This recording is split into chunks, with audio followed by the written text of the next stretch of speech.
예, 반갑습니다. 인왕상TV 이홍정입니다. 오늘은 제가 스카이데일리에 쓴 코리아 게이트 주역 박동선 씨 영전의 부처에 대해서 동영상을 만들어 봤습니다. 스카이데일리에서 추가로 서브 타이틀을 달았군요. 잉여 식량 사들여 한국에 원조하는 미 정부 프로그램 중계권 독점하는 대신 미 의회 의원 90여 명의 금품 로비. 모든 걸 혼자 뒤집어 썼더니 오히려 로비 일거리가 늘더라. 1970년대 한미 외교 관계의 마찰을 일으킨 코리아 게이트의 핵심 인물인 박동선 씨가 지난 9월 19일 별세했다. 2024년 9월 19일이죠.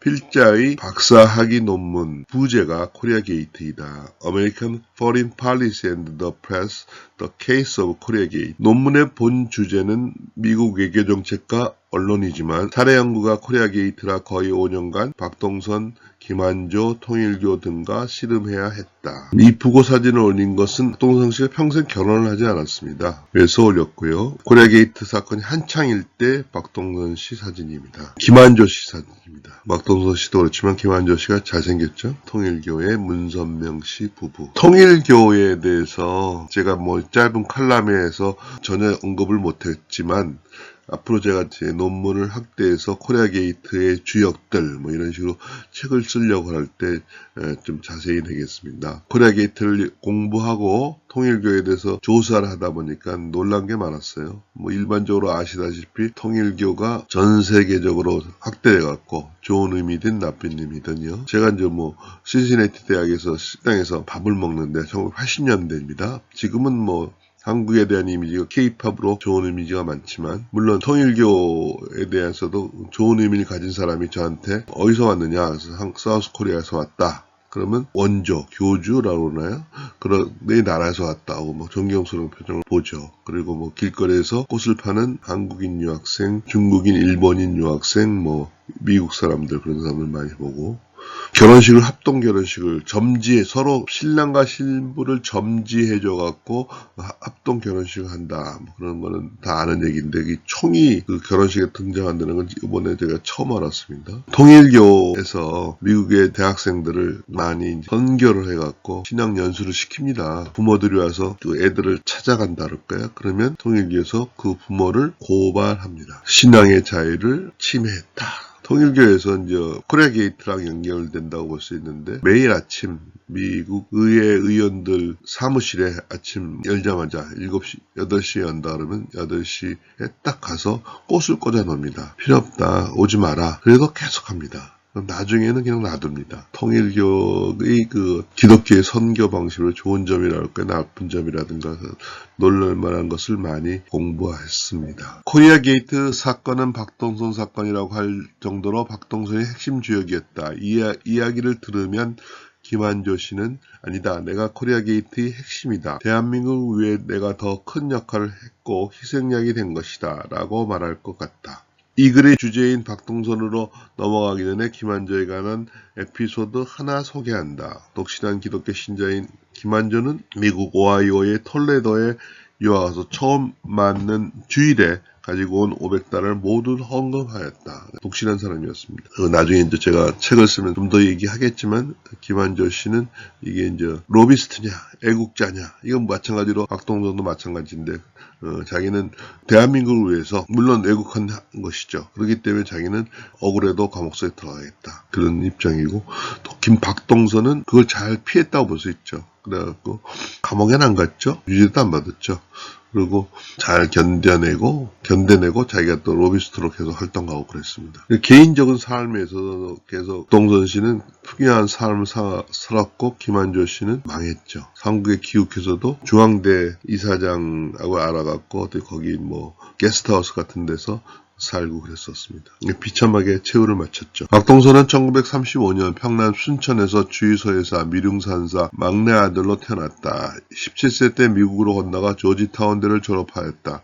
동양인으로서 최초 그리고 유학생으로서의 조지타운대 1학년 학생회장을 한 것을 보면 그의 사교력을 엿볼 수 있다. 제가 일반적으로 박동선 씨가 조지타운 학생회장 했다라고 그래서 그걸 좀 유심하게 조사해 보니까 조지타운 대학 전체 학생회장은 아니고 하여튼 1학년 교양과정부의 이제 대표를 했습니다. 영어를 잘했죠. 근데 그게 뭐 교포 2세기 때문에 영어를 잘하고 그런 게 아니고 미국으로 건너간 지 얼마 안 된 학생이 그런 것입니다. 1966년 3월 워싱턴 내의 조지타운 클럽이라는 고급 사교장을 만들어 현지 정계 인사들과의 인맥을 쌓았다. 박동선의 나이 불과 31세였다. 대단하죠. 이 조지타운 클럽입니다. 조지타운 클럽이라는 것이 뭐 엄청난 규모의 화려하고 그런 게 아닌데 조그만 것이지만 뭐 조그맣다고 볼 수는 없고 하여튼 그거를 하여튼 서양 사람들이 혹하게 고급 멤버십 클럽이죠. 대한민국에도 서울에도 남산에 그런 거 보면 서울 클럽인가 그런 거 있죠. 고급 음식과 주류를 팔고 한국 도자기와 동양화로 벽면을 장식하는 등 동양의 고전미가 물씬 풍기도록 실내를 장식해 많은 워싱턴 인사들이 끌어모아 동양적인 호기심 뭐 이런 거죠. 그런 것을 잘 만든 것이죠. 호기심을 잘 유발하도록 클럽을 만든 거죠. 멤버십이라든가 성공했습니다. 존슨 전 대통령과 포드 대통령 상원의원 등이 뭐 이걸 하고 이 조지타운 클럽 자체가 클럽으로서 이익을 냈다고 생각은 안 합니다. 뭐 이익을 냈는지 제가 정확히 모르지만 그게 목적이 아니고 제 말씀은 그런 고급 사교 클럽으로서 자기가 워싱턴 내 인맥을 쌓고 로비 활동에 도움을 받았던 것이죠. 아이디어도 대단한 사람입니다. 박동선은 미국 잉여 식량을 미 정부가 사들여 한국에 원자하는 프로그램을 중개해 돈을 벌었다. 미국은 지금도 그렇지만 쌀을 많이 생산합니다. 그리고 한국은 그 당시 쌀이 모자라서 수입을 해야 돼요. 중개권을 독점한 거죠. 중개권을 독점하는 대신 미의회에 로비를 한 것이다. 그럼 끝까지 자기 돈으로 로비한 것이지 한국 정부 돈으로 로비한 것이 아니라고 주장하였다.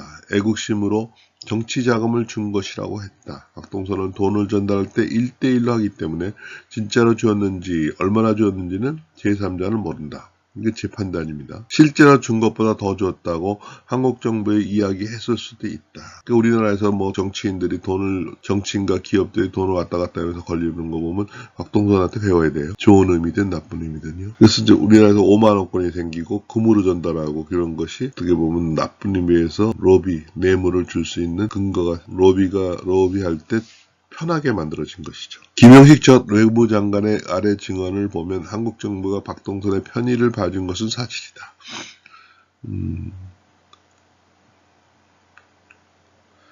근데 이제 지금 제가 말씀드린 건 어느 정도 소규모 돈이라는 거, 그걸 돈 세탁 같은 거를 정확하게 회계처리를 정확하게 하기 위해서는 지금 말씀드리는 김영식 장관의 증언이 보면 큰 돈은 쉽지 않은 것이죠.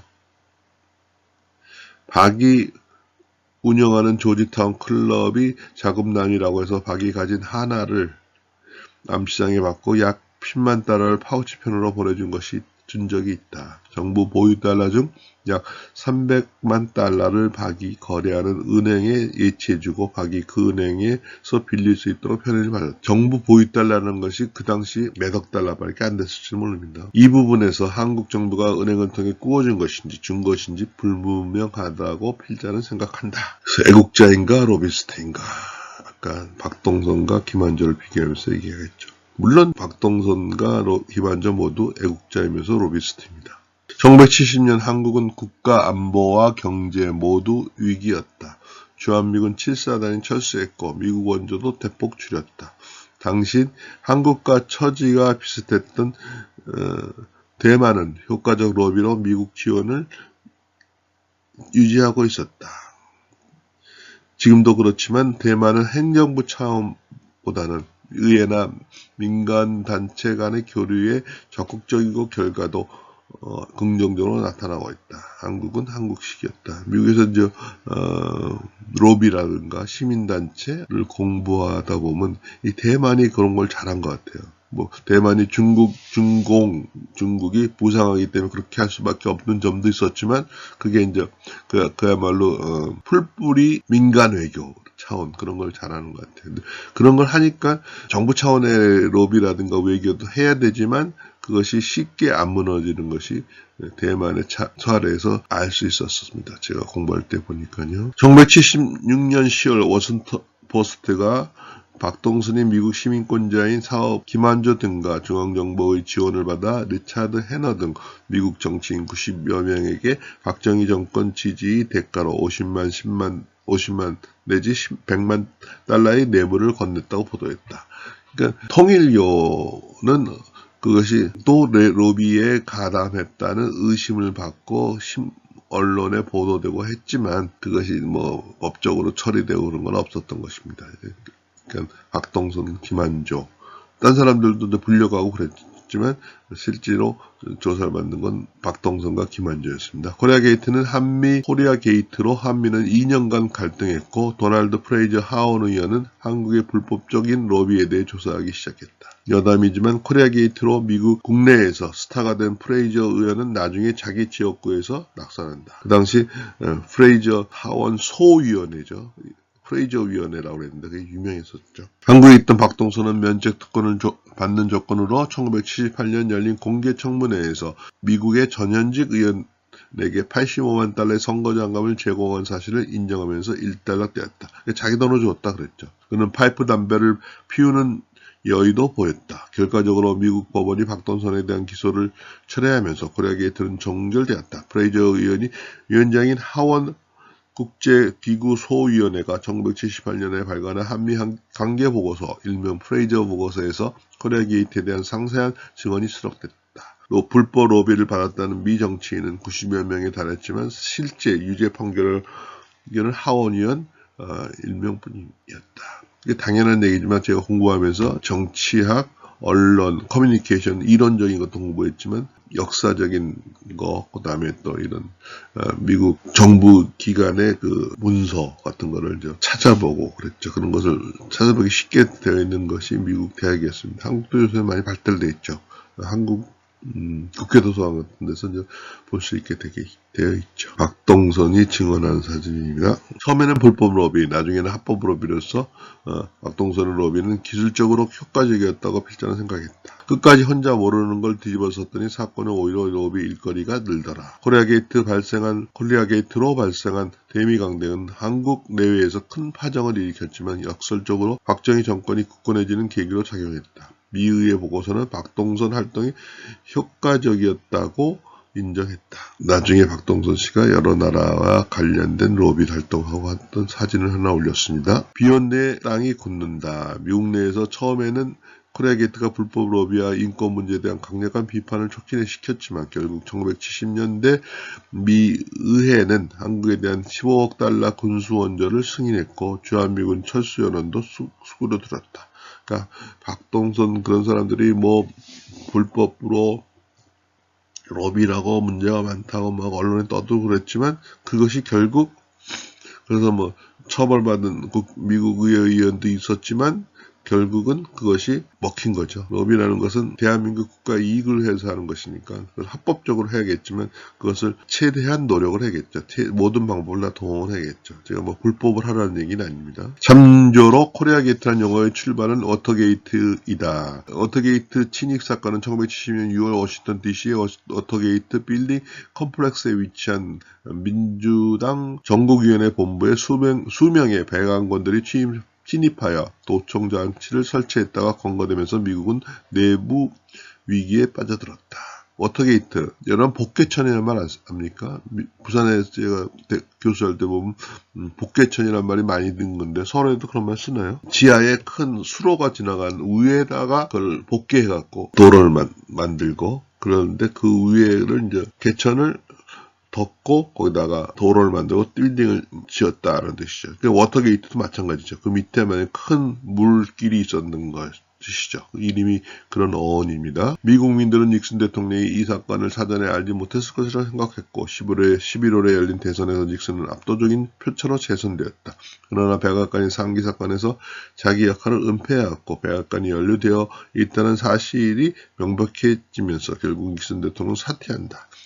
워터게이트 사건 이후 모든 정치 스캔들은 게이트를 붙인다. 코리아 게이트, 지퍼 게이트. 남자의 바지 지퍼를 얘기하는 겁니다. 클린턴의 섹스 스캔들 등입니다. 닉슨 대통령에 대해서 그냥 워터게이트 간다에 하는 첨언하면 우리 사람들이 잘못 아는 것이 닉슨이 워터게이트에서 재선이 안 된 거로 아는데 그게 아니고 1970년에 닉슨이 재선이 됐습니다. 재선이 된 다음에 72년에 워터게이트 사건이 발견해갖고 도청했다는 것을 모른다고 은폐한 거짓말한 것이 이제 문제가 되어갖고 결국은 물러나고 그 다음에 탄핵 절차가 중지됐죠. 그리고 나중에 이제 탄핵은 안 됐지만 거기에서 저지러진 범죄는 이제 처벌받게 돼 있는데 그거를 후임인 포드 대통령이 사면한 것이죠. 그때 이제 워터게이트 사건에서 언론의 역할이 컸죠. 여러분 아시겠지만 클린턴의 그 지포게이트의 상대인 모니카 루인스키인가 그렇죠 이름이. 여러분 감사합니다. 황정기에 건강하십시오.